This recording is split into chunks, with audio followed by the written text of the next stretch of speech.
সাথে সাথে এই দাবি জানাতে চাই, আগামী দিনে বাংলাদেশে আর কোন ফ্যাসিস্টকে ক্ষমতায় যেতে দেওয়া হবে না, হবে না, হবে না। কণ্ঠে আবার লাগাও জোর, নতুন করে আনতে ভোর। কণ্ঠে আবার লাগাও জোর, নতুন করে আনতে ভোর। শহর গ্রামে একই আওয়াজ যায়, শোনা যায় রোজ। এবার নির্বাচনে বিপুল ভোটে জয় হবে ইনশাআল্লাহ।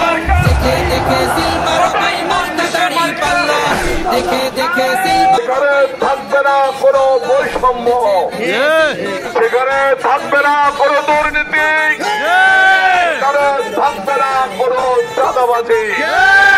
বাংলাদেশকে বসবাসের যোগ্য করে গড়ে তোলার জন্য বাংলাদেশের জামাত ইসলামের মনোনীত প্রার্থীদেরকে ভোট দিয়ে আপনারা বিজয় করবেন।